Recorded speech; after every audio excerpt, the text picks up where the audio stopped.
All right. Hello, everybody. How's it going today? I'm Brad. That's Mike. We're Dallas Geek. And as always, we are your source for all of the latest nerdy news and geek culture. Mike, how you doing today?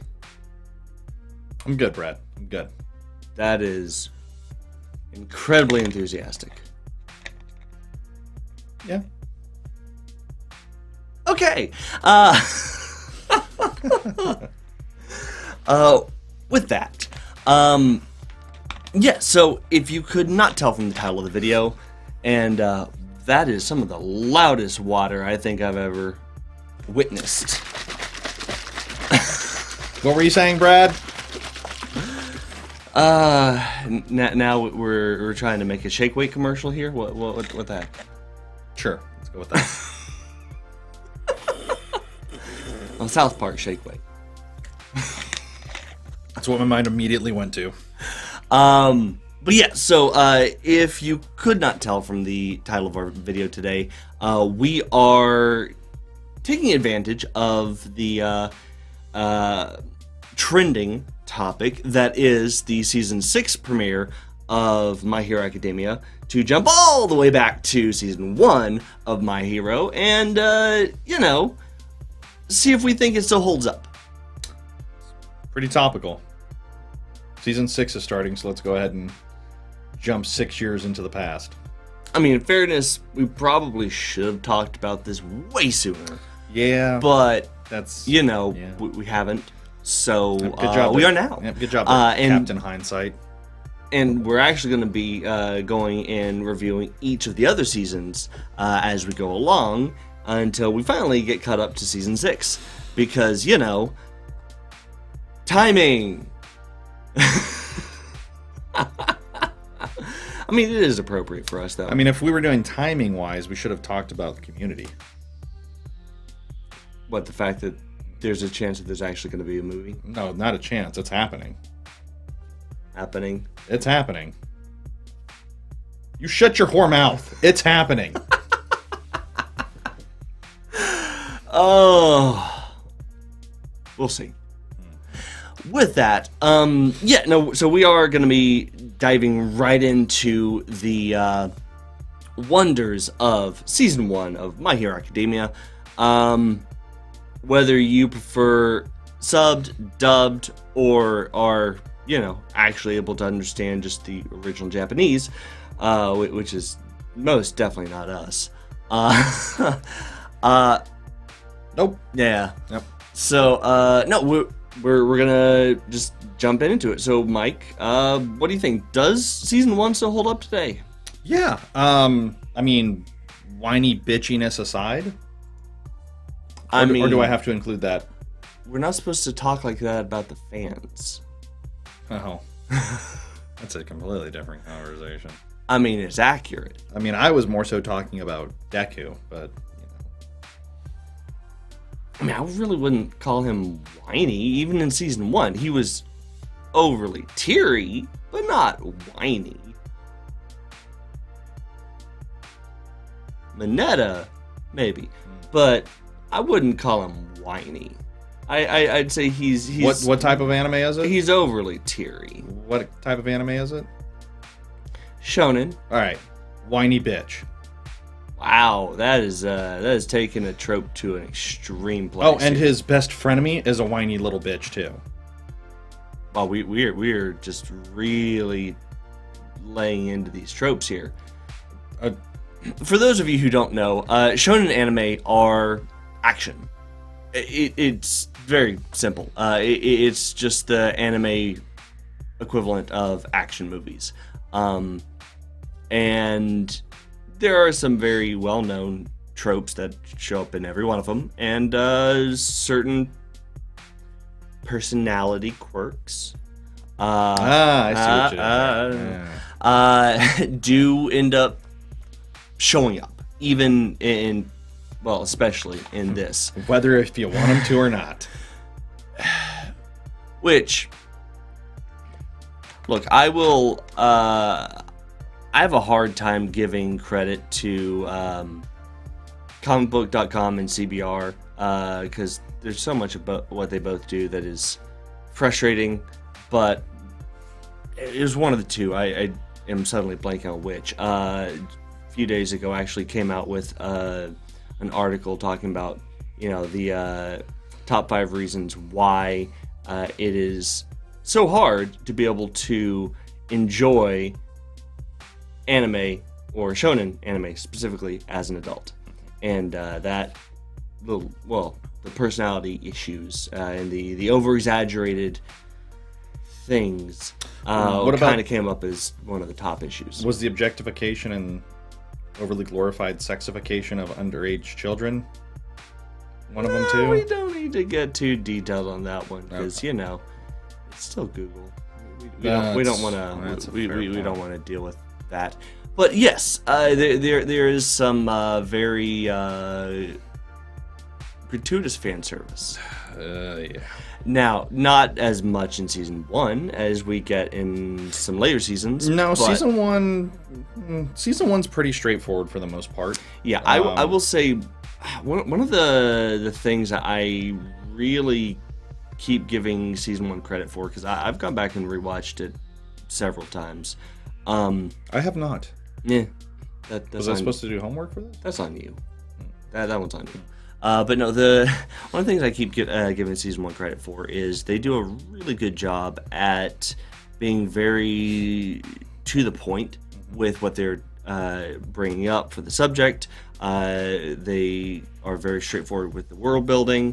They really focus on the fact that this is primarily focused around kids in school, and so to world build for that, you have to build up what the school environment is like. Yeah. You have to build up what the personality of the other students is like, and what it is like being one of those students.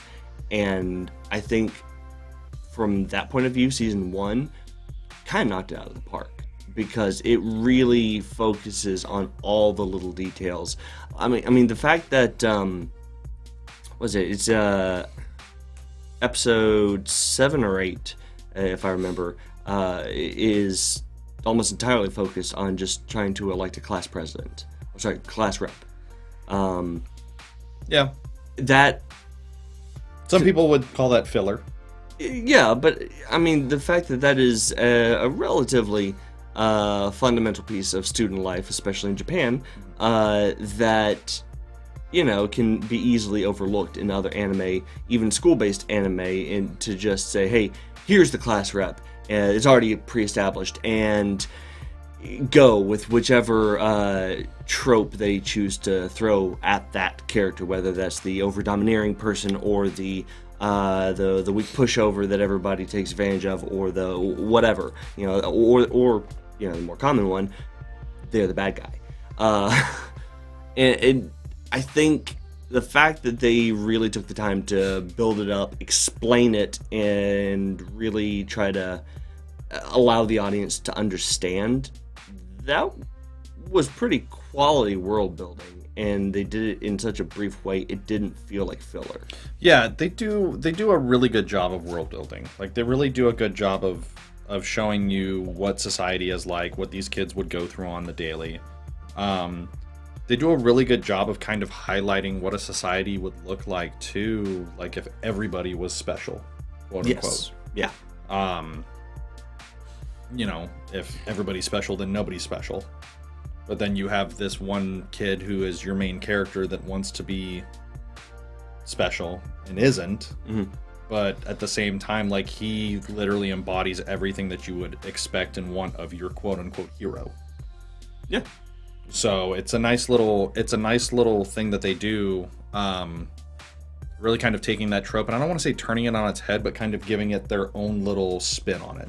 Yeah, no, absolutely. And it fits perfectly, especially when you look at how they introduce you into this world, and the characters that you are following along in the world.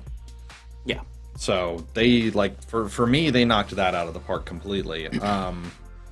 Even they do, even in the first season, these are kids, but they're kids that are training to be superheroes and going to school to be superheroes. Like, this is a show that actually gives you some real stakes in season 1 and actually kind of shows you the stuff that these kids are going to be like brought into the world of. And like, you know, trying not to spoil anything, but that back half of season 1 with the showdown at the training facility, it's like these kids are all coming to this horrible realization of like, oh god, like this is actually what we're training to do. Yeah. This is like, we want to be superheroes. Like, well guys, this is what it is. Like, get out there and good luck.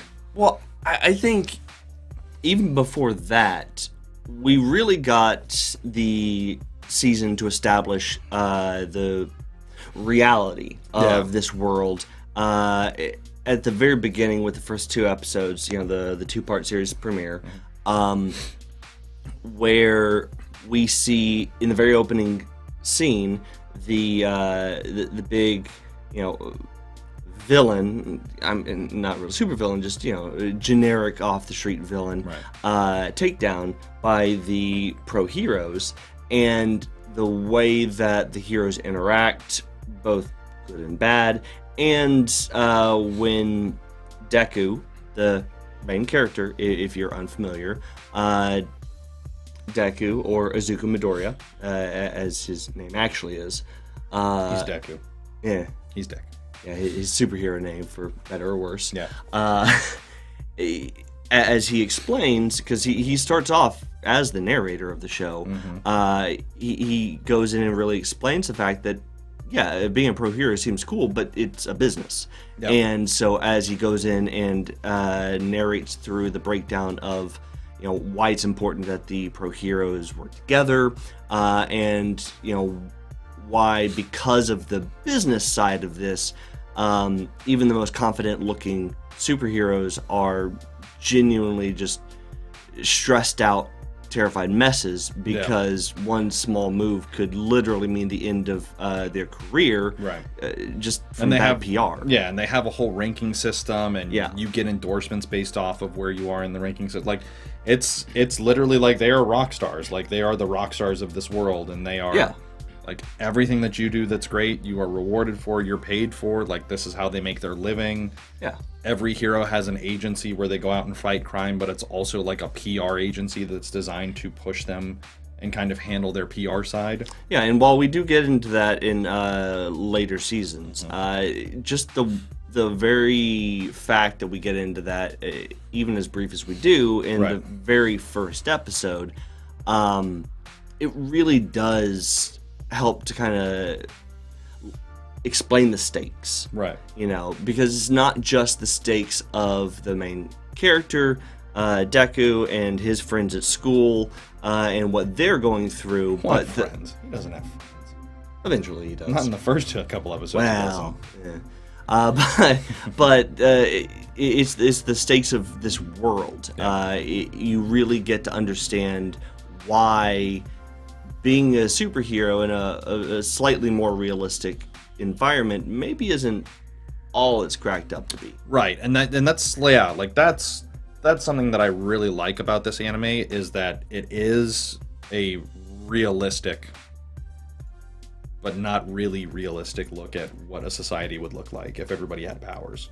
Yeah, like we've talked a lot in the past about how much we enjoy, like, The Dark Knight and other superhero movies that do try to bring the superhero genre a bit more down to earth, which is fun.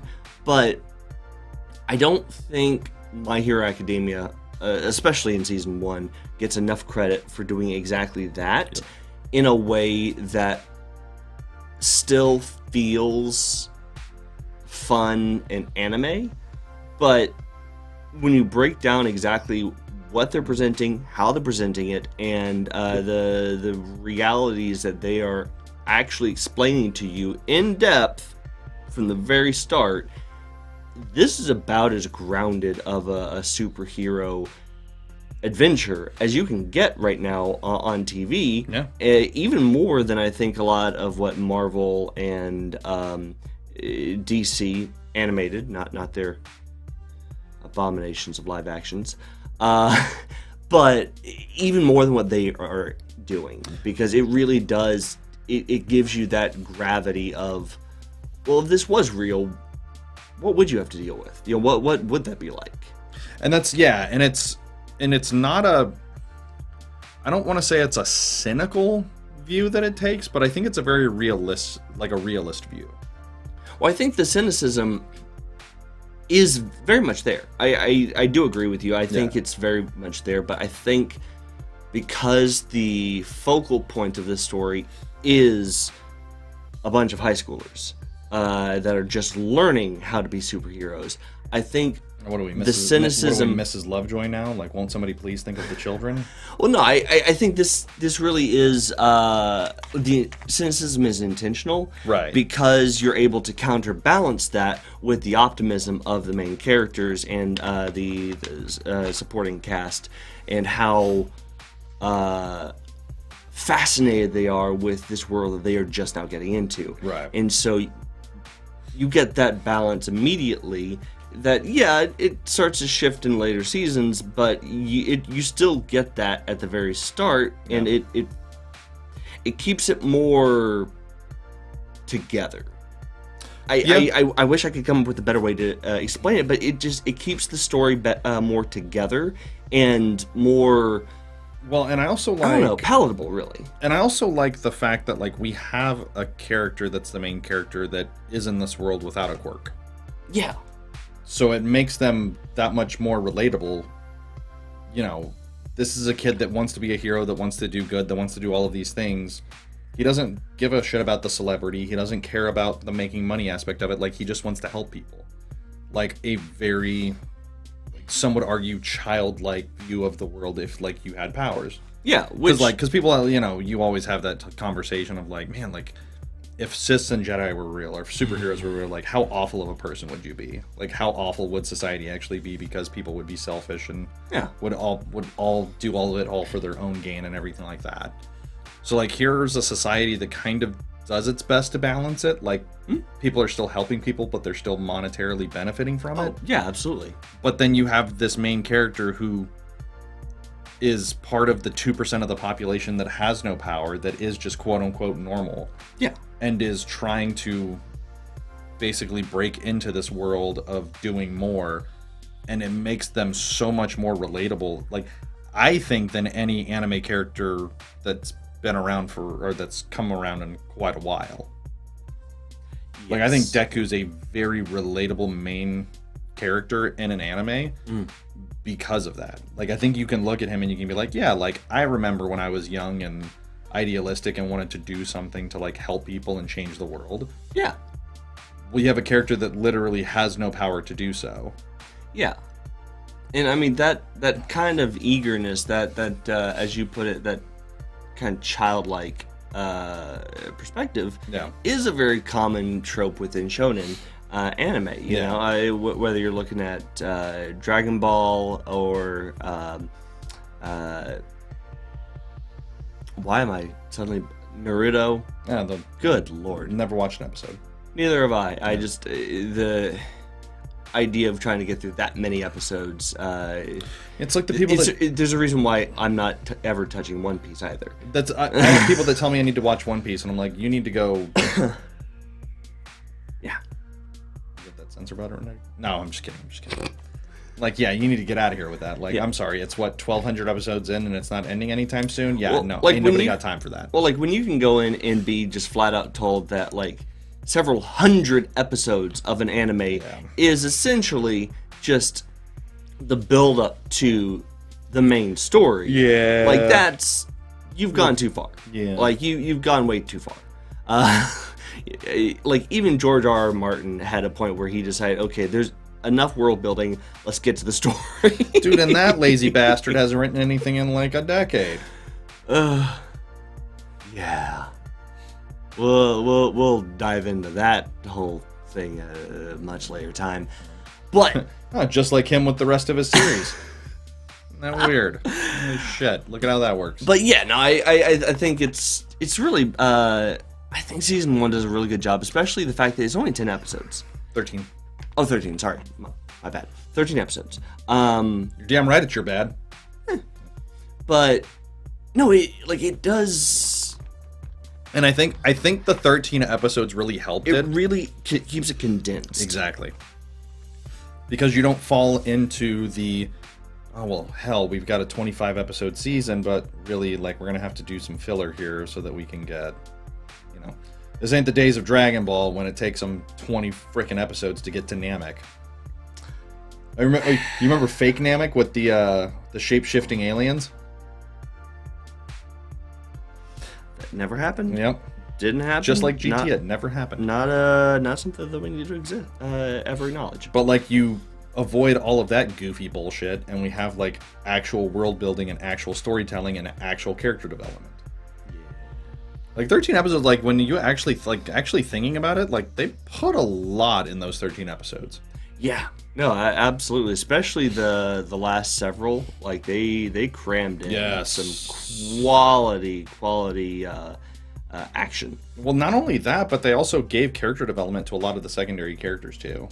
Which, I mean, you and I were talking about this the other day. That is kind of an interesting point for season 1 is how little action is really in it. Like, the majority of the action that you see in season 1 is training. Yep. It's lessons at school. Yep. It's stuff. It's the entrance exam to get into UA. Yeah, it's not actually stuff that is traditional shonen action. You know, it's not the big action set piece until literally the last three, four episodes. Yeah. Like when the villains show up, and then it's actually like, okay, like the things that we've actually been using for the last, you know, however many weeks we've been in school learning how to use our quirks. Like, well, I guess there's no better time to actually do it than, you know, fighting actual villains that want to kill us. Yeah, no, like it's pretty impressive how that ends up working out, you know? Yeah. But what you doing, Brad? Nothing. We don't need to acknowledge the behind the scenes stuff. We're good. Nobody out in the real world has to acknowledge. Two girls. No. That is no. Oh, good Lord. We do not need to try to bring back that core memory for anybody. No, that haunting memory. That's what it is. Same difference. Fair. Yeah. But no, honestly, I think maybe my favorite part of season 1 is, and this really does just go to explain how good they were at developing characters, was the way that they developed Deku's mom. Phrasing? No, I think it's accurate. I think about the words that you just used. Developing somebody's mom. Yes. Okay. I'm sticking with it. I'm sure you are sticking with it. But no, like the fact that other lesser anime would go in and they'd acknowledge that the main character has a mother, but the mother would be kind of ancillary to the point. Oh, you mean like the father in a shonen? Or the mother in any Disney movie. Or the the father in a Pokemon game? But then a lot of deadbeat dads in the Pokemon universe. But then all throughout season 1, you end up just continually going back to her and finding out just how impactful her influence was on Deku. And the fact that realistically, Inko Midoriya may have been about as massively influential to the potential hero that Deku is trying to become as Jonathan Kent was on Superman, or Alfred was on Batman. Like, First of all, Alfred has a last name. Alfred Penny. Thank you.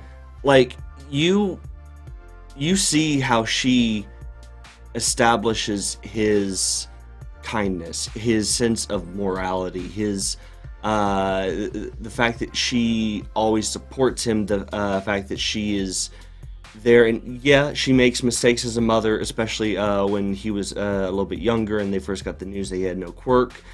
But she's always there, always loving, always supportive, always helped him in once he got his quirk. Never once during season 1 does she come in and say, no, this is too dangerous, no, you can't do that. She's always there cheering him on, even goes as far as making his first super suit. Like, she... Damn you. You know what my mind went to. Oh, I do, yes. I can't not think of it when I... Where is my super suit? You son of a bitch, you did that on purpose. Maybe. But no, like, it does... the season 1 just does such a fantastic job at establishing her as Deku's pillar of security and morality in his formative years, and the reason why he ends up becoming the hero we see in later seasons. I would argue that All Might is that person, but... Not really, because that's the thing. We don't really see it as much until later seasons, but we do start to see it a bit, even in the first 2 episodes when he first meets All Might. Yeah. Where, he has All Might up on this pedestal, and yet in reality, All Might is just as messed up and kind of uncertain about exactly what is right, what is the best way to influence a young hero as anybody. And so the only thing that has made him massively influential on Deku up until now was just the public image that he created for himself. And it was after Deku met him that he starts to see the person that is All Might. And you start to realize, especially in season 1, the things that All Might actually teaches, more of his decisions in season 1 are influenced by what his mother established and brought up. Every time you go back and see the things that she talks to him about, the things that she helps him with, than anything that All Might gives him in season 1. And it's only in later seasons that you start to see All Might's direct influence more prevalently. All Might literally gives him his quirk. Yeah. But beyond that, what else does All Might actually do for him to influence the way he tries to become a hero throughout season 1? Other than just the quirk and the fanboy nature, what else does he actually do for Deku specifically? Well, I would argue that All Might being the number 1 hero is directly what influences Deku to be a superhero. Yeah, but that, once again, that's public image. It's not him. Well, no. He doesn't influence him. It's his public image. Deku's mom directly, influences that's not the totally, things that he does and the way he behaves. That's not totally true. Really? Yeah, because Deku even talks about the fact that, the lasting image of him smiling as he's literally bringing people out of a burning building, and he keeps going back and keeps going back and keeps going back and keeps going back until All Might literally emptied the entire building by himself. Yeah. Or when he reveals that he's got the big-ass chest wound from the one fight, and he's like, you got hit with that pretty early on in that fight, and you kept fighting and you kept going. Yeah. But everything that he does in season 1 to support his classmates, the way that he interacts with them and tries to build up each of their sense of worth, their self-esteem. Well, yeah, okay. Every one of his personal interactions, you can look back at what we see on screen from his mother and directly say, oh, that is how he became this kind of person over here. And that was how he became this kind of person over here. And as we go on in later seasons, then we can see more direct influence from All Might beyond just the number 1 hero and trying to be the number 1 hero like he was. Like, I feel like season 1 has a lot to do with his family influence, and season 2 on is where we start to see more of the direct influence that the hero community, and primarily All Might, comes in to influence his decisions. But that, like I said, that's me. I think that's the way I've always seen it, but it does feel much more I don't know, more grounded, more Well, yeah, more like true to form. It's definitely more grounded, Yeah. like, and you definitely like you do get a sense of like his support system is what makes him the hero and the person that he is. Yeah, I've seen that Yeah. because of the Doctor and Yeah. Which is getting a little ahead of ourselves. Yeah. Yeah. It would also lend credence to the fact that technically All for One is just something that charges a quirk. It doesn't actually give you a quirk. Maybe. It's just supposed to amplify the quirk that you already have. Which would be interesting. But Which also explains how he... But here's the thing, though. If that's the case, and Right. that theory ends up being correct, thank you, Liza, for pointing that out. Yep. But if that does end up being correct, would that give more credence to the theory about, Deku's mom and All Might Detroit smashing? Detroit smash. Well, no, doesn't she knows who the father is? He has a dad. Yes. We just don't ever see him. Yeah, but that's the thing. Well, we don't ever she see him. says that's the dad, and keeps claiming, but because we never see him, technically, it's never confirmed on screen beyond just what she says. Which, Well, that's fair. and we don't have any commentary that I recall, at least, where Deku ever knew his father. Which No, means I thought he did. Like, doesn't she say that like his dad is still there, isn't he? no. Like episode 1, when they're going in for the quirk analysis. Because her whole thing is She what's her- mentions, what's her she's quirk? asked what are the boys, yours and the boy's father's quirks, and she said, well, his father breathes fire, and I can levitate small objects, and she levitates the little All Might doll towards her, and that. But the thing is, though, I can't recall ever hearing anything that said Deku's met his father, just that he's been told about his father. So as far as we know, that could always just be a story. Just saying. Especially if, we are saying that the One for All just amplifies, then the similarity between their quirks would be, I don't know, a bit more justified for the shippers out there. Maybe. I mean, because I thought she says that like his dad is around. He's just working in another country, or he's working overseas or out of town.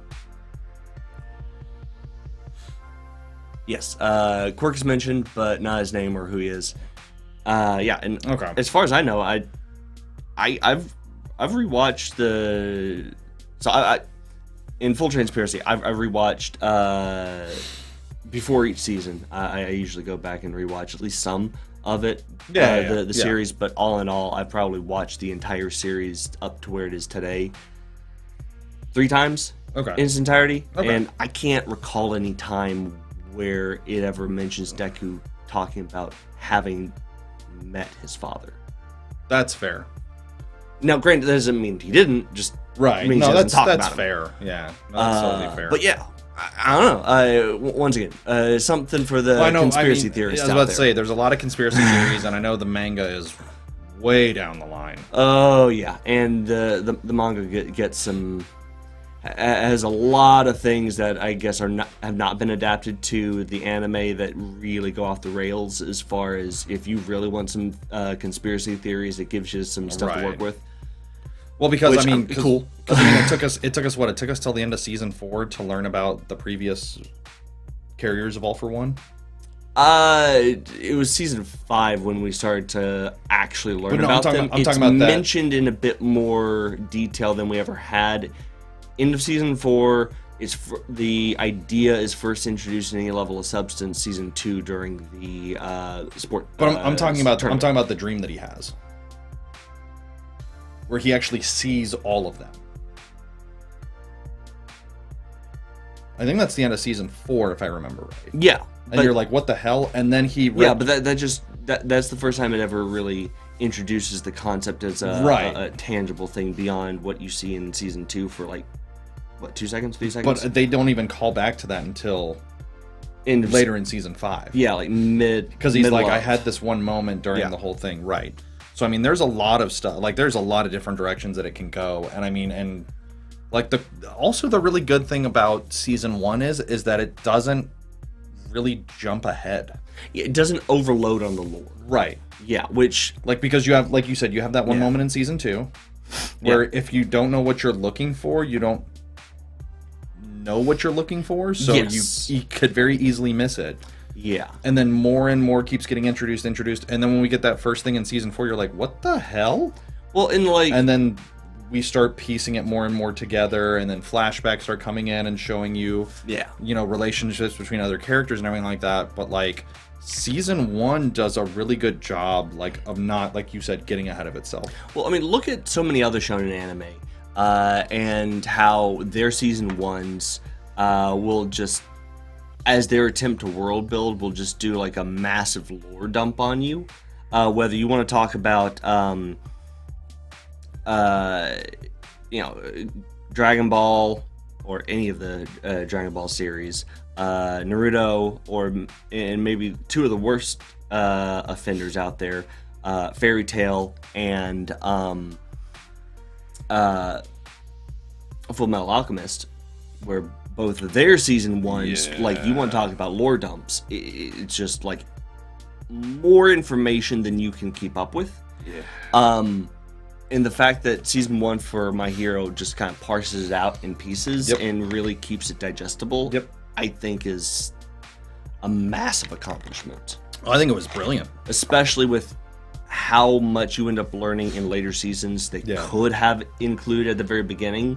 As far as just the lore of the world. They were, I'd say they were incredibly restrained with the way they introduced everything. And I think it ended up working out for them really well. Yeah, I would even say that's probably a major reason why there are as many My Hero Academia fans out there as they are. Because season 1 is made to be so accessible. That's a really good point. Because, I mean, massive lore dumps is one of the easiest ways to take, like, casual fans and turn them off immediately because they can't keep up. So, holding off on that, and even in later seasons as you go, really trying to be judicious about how much gets put out at a time, I think is what has kept it in the in such a favorable place for 6 years now. I mean, that's a long time to be able to stay in such high regard. So I would agree. But yeah, so I mean, I guess here we go. You're getting ahead. Sorry, Corey. You gotta slow down. Damn it. Gotta pull back a little bit. Yes. But yes, you are right. Yes. He does eventually gain the other users' quirks because it's what connects all of them. But yes, season 5. So I know there's a theory that's coming out that's like, because I guess in the manga he's accessed all but one. Oh yeah, I hate to be that weeaboo. Long So in the manga he's gained all but. So I know there's a theory that if he did have a quirk and something may or may not have happened to it, would it then give him his quirk back? Is a theory that has come out. Yeah, we'll see. Yeah, because because what did they just drop? Like, I think they just dropped like number 360 something. Something like that. Yeah. So I mean they're way up there. Yeah. So, but in terms of the anime, I think we still probably got quite a bit longer to go. Oh yeah, no, if they continue on with the way that they're telling the story, I think they could go on for quite a while, which would be nice. Yes. But yeah, so yeah, season 1. I'd say, Mike, how do we answer our main question? Is season 1 of My Hero the best anime, or at least shonen anime, in recent history? It's hard to argue against it. Really is. Like, what about overall? That I don't know. I really don't, because there's a lot of really good ones out there that really grab your attention early and bring you in. But I think, like you said, I think what really made this one stand out is how digestible season 1 was, and it didn't overload you. So I think this was an easier one to get into. Okay. So I think it's easily like one of the more accessible animes, if that makes sense. Yeah. So how would you rate it? 1 out of 5, or a 1 to 5? How'd you? Oh, season 1? Yeah. Yeah, like a 4.75 out of 5. Like, season 1's fantastic. I'd give season 1 a solid 5 out of 5. Yeah. For me. Did you just say solid? Yes. Let me give it a solid perfect score. A solid would be like a 3.5 out of 5. Or like a 4 out of 5. I stand by my statement. Because you're a dumbass. But no, I really do think, as far as, especially anime within this genre, I'd say season 1 gets about as perfect as you can get for not just setting up the rest of the series, but just telling a very nicely condensed and streamlined story that hits all the notes it needs to keep you engaged. Well, it establishes secondary characters well. It establishes the world well. It establishes the motivations of the main character well. And then it also actually establishes some actual stakes. And I will, the one thing that, for better or worse, depending on your preference, season 1 does become, compared to some of the other later seasons, it is a little bit less bingeable.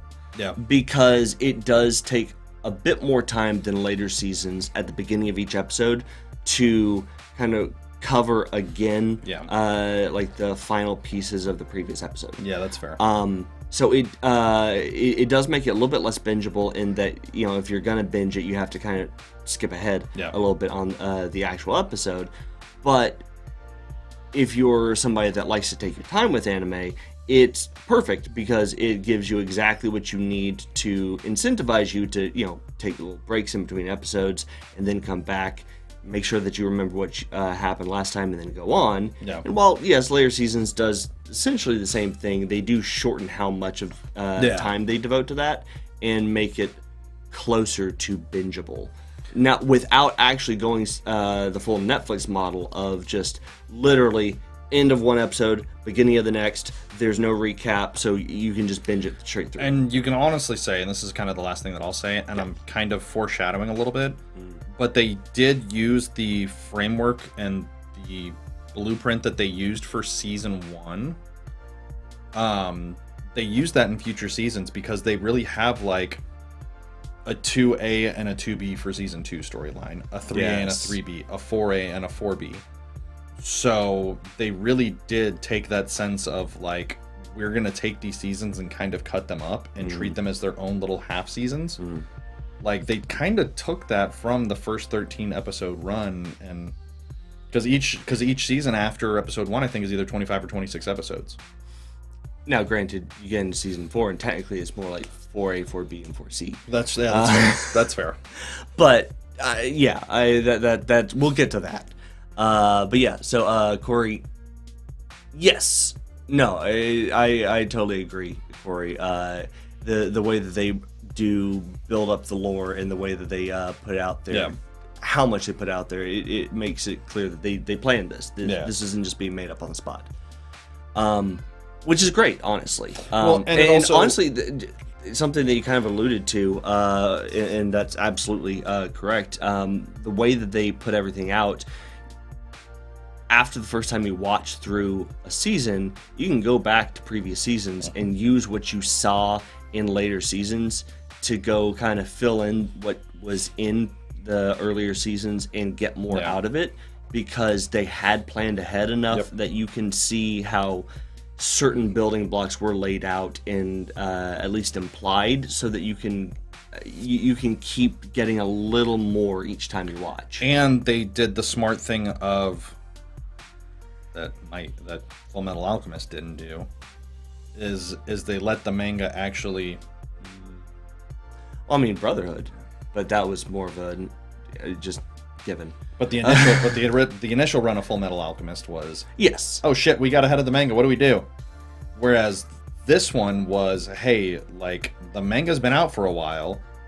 Like now we can actually go back and start breaking it down and actually transitioning it into the anime. Mm-hmm. And we're not going to have to worry about getting ahead because we're still going to have plenty to draw from and still stay true to the 100%. storytelling that's going on over here. 100%. And you know, we can get into on another episode the speaking of mangas and anime catching up, the wonders of the recent announcement. I believe it was yesterday, day before, from Crunchyroll about Hunter x Hunter finally coming back. I saw that, yeah. It's one that I haven't started yet, but Oh, it is right up your alley. that's what I've heard. Oh, it's one that I can guarantee you will be obsessed with. But with that, guys, thank you so much for joining us. Hopefully, if you have not seen My Hero Academia, that this will be your incentive to go check it out. And if you have seen it, let us know down in the comments what you think. Do you agree with us? Do you think that season 1 for My Hero was fantastic? Or do you think that it was okay, but you know, maybe not the best? Or do you have other thoughts entirely? Just tell us down in the comments. We would love to hear from you. And we do actually respond most of the time quickly. Sometimes. Yeah, and yeah. So please just let us know. And if this is your first time joining us, so that you know, you can always check us out more if you like the video and follow us over on Facebook. Share with your friends, family, random strangers on the street. And Just don't get too handsy with the random strangers on the street. They might get handsy with you, though. That's true. Don't forget to like the video, subscribe, and hit the notification bell over on YouTube, because the notification bell especially will let you know exactly when we post new videos, go live, and will tell the Google algorithm that you want more of our stuff. And of course, if you want to check out more of our content but don't always have time for the videos, you can check out the audio of all of our interviews, live shows, and other fun projects that we do over on Apple Podcasts, Spotify, iHeartRadio, Google Podcast, and Stitcher. Because things, places, and stuff. All the time. Basically. So, with that, guys, thank you so much for joining us. We absolutely appreciate it. And until next time, I'm Brad. That's Mike. We're Dallas Geek. And... Wait. Shouldn't we do a different sign-off because this is a My Hero themed one? I'll let you do that one. What does that say? What the hell? Oh, number 1 hero. Okay, there you go.